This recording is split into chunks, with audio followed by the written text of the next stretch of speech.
கோவில்களில் ஒரு கால பூஜையாவது நாள்தோறும் நடத்தப்பட வேண்டும் என உயர்நீதிமன்றம் உத்தரவு பிறப்பித்திருக்கிறது.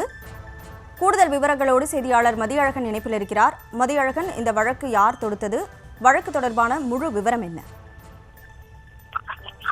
திருப்பூர் மாவட்டம் தாராபுரம் அலங்கியம் பகுதியில் 100 ஆண்டுகள் பழமையான திண்டீஸ்வரர் வீரராக விநாயகர் கோயில் இருக்கிறது. இக்கோயிலில் பூஜைகள் எதுவும் நடத்தப்படாமல் பல ஆண்டுகளாக மூடியிருப்பதாகவும் இக்கோயிலுக்கு நிர்வாகிகளை நியமித்து தினசரி பூஜைகள் நடத்த இந்து சமய அறநிலைத்துறைக்கு உத்தரவிடக் கோரி அப்பகுதியைச் சேர்ந்த பாலகிருஷ்ணன் என்பவர் சென்னை நீதிமன்றத்தில் மனு தாக்கல் செய்திருந்தார். அந்த மனுவில் பூஜைகள் நடத்த வசதி இல்லாத கோயில்களில் தமிழக அரசின் ஒரு கால பூஜை திட்டத்தின் கீழ் அர்ச்சகர்கள் நியமித்து தமிழகம் முழுவதும் 17,000 கோயில்களில் பூஜைகள் நடத்தப்பட்டு வருவதாகவும் அந்த திட்டத்தின் கீழ் திண்டீஸ்வரர் கோயிலிலும் ஒரு கால பூஜை நடத்த உத்தரவிட வேண்டும் என மனுவில் கோரிக்கை வைக்கப்பட்டிருந்தது.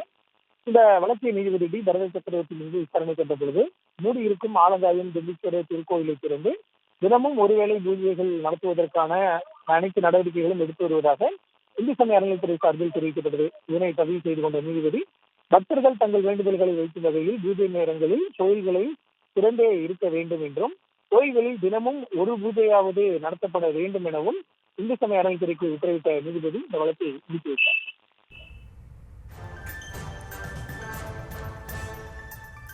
வழக்கு தொடர்பான விவரங்களை பதிவு செய்ததற்கு நன்றி மதியழகன்.